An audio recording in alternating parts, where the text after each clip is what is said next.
একটা মধ্যবিত্ত পরিবারই জানে সকালটা তাদের কিভাবে কাটে। আমার বাড়িতে প্রতিদিনই সকালে ভাত রাঁধতে হয়। হাই এভরিওয়ান, কেমন আছো? আশা করি তোমরা ভালো আছো, আমিও ভালো আছি। আমি কিছু না ভেবে তাই কাঠ আনতে গেলাম।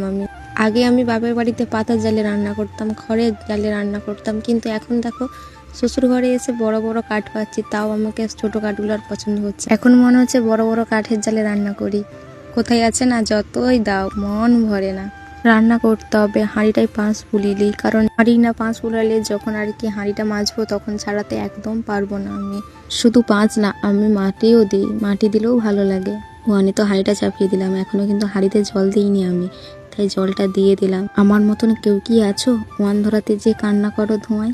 আমার অনেক চোখে জল আসে। যা গরম পড়েছে, আমি আবার সাদা জল একদম খেতে পারি না, তাই ওআরএস বলছি।